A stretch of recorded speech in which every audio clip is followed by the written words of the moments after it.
कहते हैं कि हमने पूरी तफ्तीश की, दाएं बाएं इधर उधर से, किसी तरीके से हमें पता चल सके कि इस लड़की का कातिल कौन है, किस चीज़ को अगवा के, लेकिन कोई पता नहीं चला। मिरर से पीछे देखा तो वो दोनों जो थे आपस में, एक ने दूसरे को मुस्कुरा के, जिसको कहते हैं आंख मारी, और उसने इशारा किया डेजर्ट की तरफ, और उसने कहा वो सुरख वाली, और दूसरे कहा हाँ हाँ हाँ वही वही वही। और आगे जाकर वहाँ पर पुलिस की चौकी थी। अस्सलामु अलैकुम वरहमतुल्लाहि वबरकातुहू। बिस्मिल्लाह वस्सलातु वस्सलामु अला रसूलिल्लाह।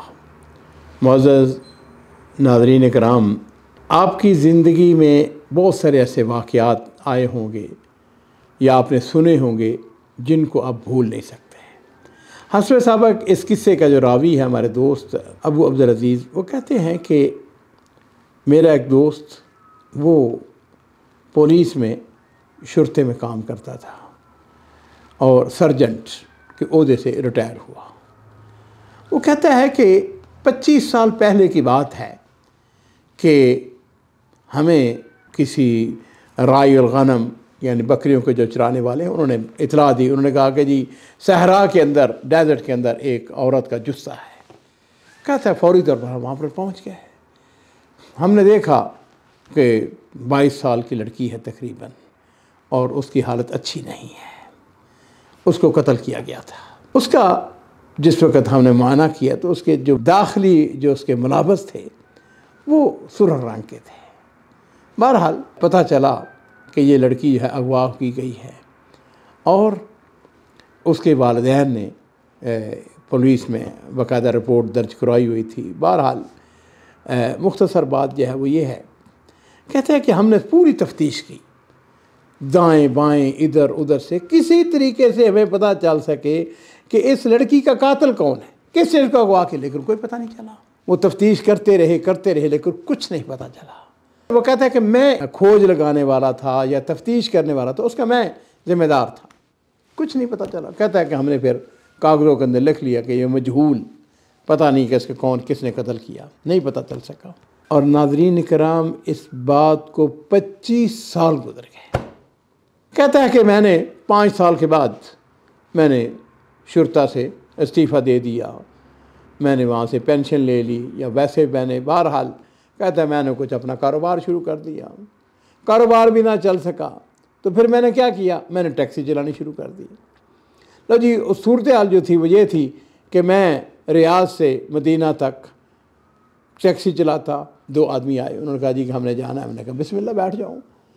अच्छा, थोड़ी देर के बाद 2 और आदमी आ गए, उन्होंने कहा जी हमने भी जाना है। मैंने कहा चलो आप भी बैठ जाएँ। कहता जी कि हम चल पड़े। अब हुआ यूँ कि जो मेरे 7 आदमी बैठे थे ना, वो थे, उनमें से तो एक जो है वो मेरे साथ गपशप लगाने लगा ताकि रास्ता जो है वो, तो दूसरा जो है वो सो गया। अब जो पीछे मेरे बैठे हुए थे 2 आदमी, वो आपस में गपशप लगा रहे हैं, आपस में बातें कर रहे हैं, हंस रहे हैं। हाँ जी, तो कहता है कि मैं कभी कभार, जैसे ड्राइवरों की आदत होती है, तो वो पीछे उनको देखता, तो खैर एक रूटीन बात थी।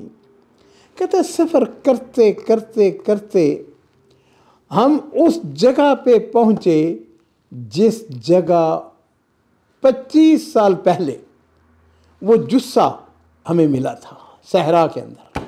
और नाज़रीन इकराम, कहता है कि मैंने अचानक मिरर से पीछे देखा तो वो दोनों जो थे आपस में, एक ने दूसरे को मुस्कुरा के, जिसको कहते हैं आंख मारी, और उसने इशारा किया डेजर्ट की तरफ, और उसने कहा वो सुरख वाली, और दूसरे कहा हाँ हाँ हाँ वही वही वही।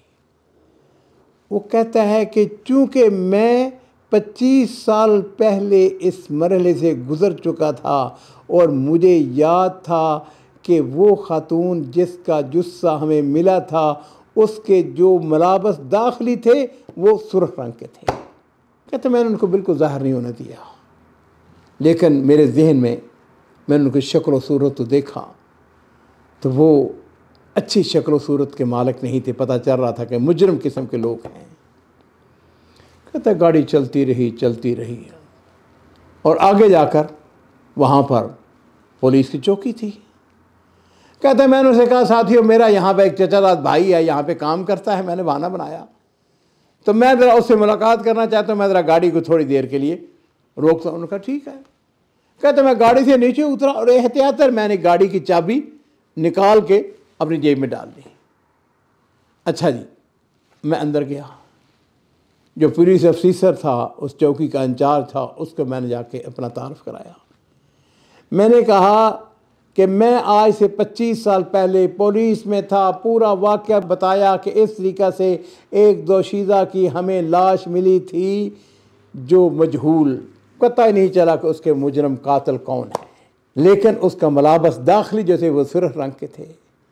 आज जिस वक़्त ये जो पीछे आदमी बैठे हुए हैं ये मुझको मशकूक नज़र आते हैं, मुझे लगता है कि इनका उस कत्ल के साथ, वो जो हादसा हुआ था उसके साथ इनका कुछ ना कुछ ताल्लुक़ है। इसलिए कि ऐन उसी जगह पे आके इन्होंने उस तरफ इशारा करते हुए ये बात कही थी कि वो मुलाबस वाली, वो सुर्ख। उनका अच्छा ठीक है, लो जी, आनन फानन उन्होंने जाकर उनको गिरफ़्तार कर लिया। और नाज़रीन किराम, आपको ये जान के ताज्जुब होगा कि उन दोनों मुजरमों को गिरफ़्तार किया गया, तफ्तीश की गई और उन्होंने एतराफ़ किया कि वाकई उन्होंने उस लड़की को कत्ल किया था। और 25 साल के बाद उन दोनों को उस कसास के अंदर उनको कत्ल कर दिया जाता है। अरबी के अंदर एक मक़ूला है, वो कहते हैं कि बश्शिरिल कातिल वलो बाद हीन, जो कत्ल करने वाला है उसको अच्छी तरह बता दो कि तुम्हारा जुर्म जो है वो एक ना एक दिन खुल के रहेगा, चाहे एक मुद्दत गुजरने के बाद। ज़रा तख़य्युल कीजिए, 25 साल तक ये जुर्म छुपा रहा, लेकिन अल्लाह ताला जो है इस बात के ऊपर कादर है। और एक छोटी सी मामूली सा जो लफ्ज़ उसकी ज़बान से निकला, वो सुर्ख लिबास वाली, उससे वो बात जो है वो पकड़ी गई और वो जो जुर्म साबित हुआ और फिर उनको कसास में दोनों को जो है वो कत्ल कर दिया गया।